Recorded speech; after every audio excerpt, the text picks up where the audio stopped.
So Barcelona have ended their preseason tour in the United States with a 2-2 draw against AC Milan and losing in penalties 4-3 after Michael Faye failed to score in the penalty scenes. And to be honest, this loss against AC Milan did not really mean much. I believe that Barcelona did really good overall during the preseason, showcasing that Barcelona are ready to compete. We have great quality young players that brought up great performances against Manchester City, against Real Madrid, and also against AC Milan. Despite this defeat, I believe that Hansi Flick's side played amazing and were overall the better team in all three matches. I believe that there is a lot to learn from in this preseason, and I'm going to be explaining what are those key points later in this video. But first of all, I do want to speak about the game first. Starting in the first half, we had a much more experienced starting 11 with Alex Valle on the right back position, Martin on the left back position, and our two center backs were Lenglet and Andreas Christensen, with our double pivot being Gundogan and Casado. Our main attackers were Victor, who played on the right wing position today, Dominguez on the central attacking midfield position, and then we had Rafinha on the left wing position and Lewandowski as the main striker. AC Milan also came in with a very tough lineup, I would say. They had Pulisic, Leao, Jovic, Musa, who played as like a right center back, which was amazing to see, right? Because as a American fan, to see Yunus Musa evolve himself into almost a right center back or a center back, it was great to see. His versatility is really showing. So we knew that we were in for a great match, and Barcelona dominated in the first 10 minutes, creating danger through possession, through counterattacks, through long balls. But eventually, after those 10 minutes, AC Milan really did punish Barcelona because defensively, they were not aware. On the 10th minute, we saw Jovic score the first goal with an amazing assist coming from Christian Pulisic. On the 15th minute, 5 minutes later, Christian Pulisic scored a almost impossible goal. I thought the ball was going to go out and go over the goal, but it went straight into the top right corner coming from the left side of the pitch. I'm like, where did this goal even come from? Did Ter Stegen even try? It was just ridiculous. And we saw Leao wreaking havoc on the left wing position. I'm like, dude, this type of performance that Leao had, I was just like,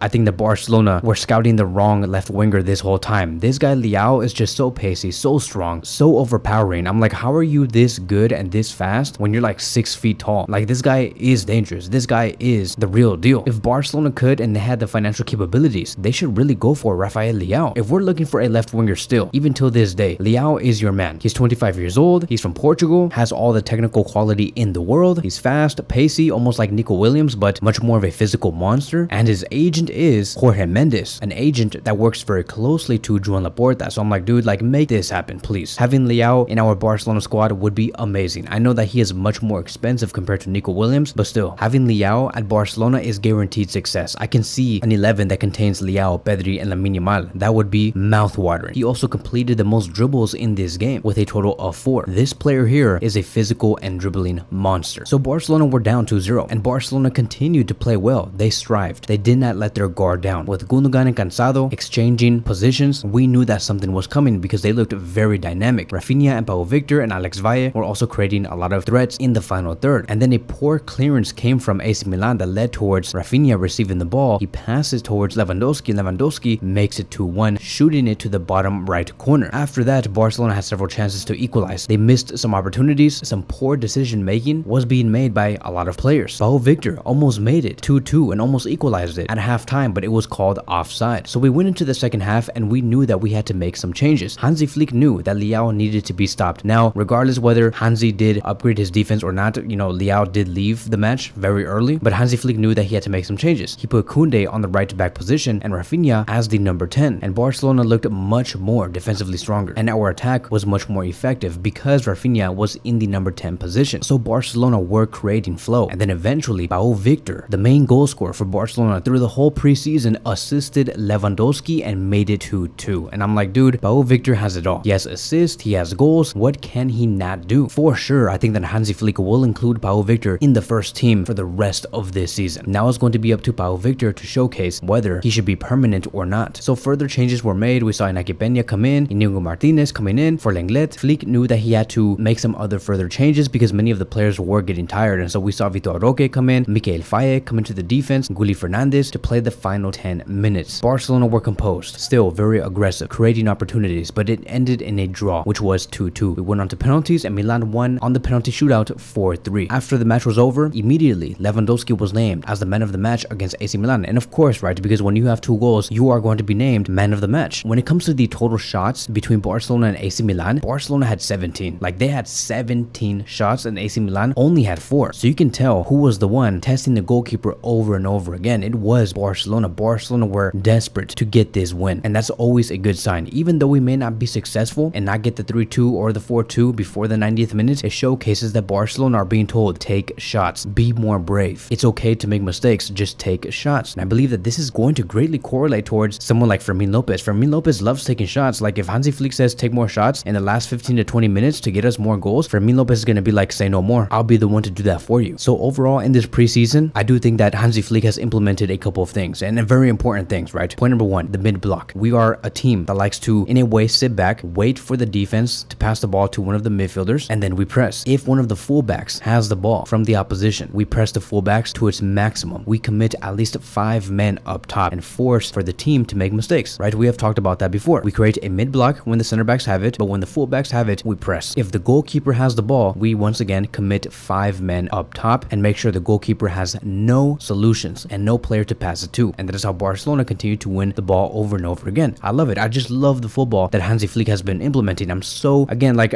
you may think that I'm trying to be selling fantasies or I'm trying to be just too over the top, but no, I'm very optimistic and ambitious about what Barcelona can do this season. I cannot wait to see Barcelona face Atletico Madrid, Real Madrid, Athletic Club. It's going to be so fun to see. I believe that Barcelona have also upgraded in aggressiveness and they're much more organized on the press. We're very direct going through the middle with one-touch passes being made from the center back to the attacking midfielder to the forwards. Pablo Torre showcased that one-touch passes is his game. Gundogan also showed it. Casado also showed it. We are much more efficient going down the middle instead of just passing it over and over again through the flanks, right? Because that is where Barcelona did come from. We were a team that in order for us to get to the final third or to get the ball into the box, we continued to pass it towards our right wingers or our left wingers, whether it was Ferran or Dembele or Lamine Yamal. That is all we were seeing in the past 2.5 years. But through Hansi Flick, it is much different. We find solutions through the middle, and it's just amazing to see because the opponents usually never know what to do. They're always caught when the ball gets through the defensive line. There's always like a player running behind the defensive line. Like these players are being told to do exactly that. This is not just these players making up whatever plays. It's Hansi Flick's blueprint. And this is also what Hansi Flick had to say about the match. And he did speak a lot about many things. And I quote, "We had a good second half. Lewandowski deserved the 2 goals. He worked hard for them." And I'm also really excited to see Lewandowski and to see what he can do this season, because I don't know if you guys have noticed, but Lewandowski's role has changed under Hansi. He's back to sitting in the box and just waiting for the crosses to come to him. Before, in the past 2 years under Xavi, Lewandowski had to like come down, create numerical advantages, play very deep, trying to find some passes, and we knew that that was not Lewandowski's game. But in this version of Barcelona, Lewandowski is not being told to go that deep. He's always ready to be just outside or inside the box. Finally, right, a coach that knows how to use Lewandowski. So Flick continues to say that Barcelona is a great club and I enjoy every second here. The reception was amazing. I honestly think we are on the right track. I want us to enjoy ourselves together, whether it is in the attack or in the defense. When we all push hard, it means we are on the right track. We have to be braver sometimes. Then they asked him, what do you think about the signing of Dani Olmo? And this is what Flick had to say. Today we have to talk about Lewandowski and his 2 goals and nothing more. And what a way to handle the media, to not even talk about a player that has not even stepped foot in the locker room yet. He only wants to give attention towards the players that he does have today, and that, my friends, is how you showcase how valuable his players are. So I do want to shout out 2 players. Casado. Casado made 5 key passes against AC Milan, and no other player was able to beat him in terms of key passes. And I believe that overall Casado had an amazing preseason, and he was the Barcelona player who played the most minutes in the USA Tour with 229 minutes. He started in 3 out of the 3 matches and was the only player to complete 90 minutes in a match. And it goes to show just how much Hansi Flick does rely on Casado. We talk about Marc Bernal, we talk about Christensen today, right? Or we talk about Gundogan, who also played in the defensive midfield position. Casado is the player that Hansi Flick does like a lot, and he showed it. He's intense, he's aggressive, he makes tactical fouls. Let's see how he does evolve going into the season. Does he have a place once players like Frankie and Gavi do return? And of course, right, you cannot forget the striker that Barcelona have introduced, and that is Pau Victor. Pau Victor ended the US Tour playing 3 matches, scoring 3 goals and providing 1 assist. What a way to introduce yourself to the world, and what a way to showcase that Barcelona have made the right decision by letting go of Marc Gui, receiving the 9 million euros and paying the 2.8 million euros for Pau Victor. Pau Victor said, okay, clearly they're replacing me for Marc Gui. Let me show them why they made the right decision. And man, let me tell you, did Pau Victor make a name for himself? Do I still think that Pau Victor should go over Lewandowski? No, I don't think so. I think that Pau Victor will be the second choice to Lewandowski. And that's not bad because Lewandowski cannot play every minutes and in every game, right? We continue to say that Bo Victor will be seeing a lot of minutes in this upcoming season, and I bet you he will be scoring at the very least more than 10 goals and slowly rise himself to becoming a very important player under Hansi Flick's Barcelona. Can other players have a say in the striker position? We'll see. Could Ansu Fati have a say? Could Vitor Roque have a say? Only time will tell. So that is going to be wrapping up today's video. Thank you guys so much for watching, and I will see you guys in the next one.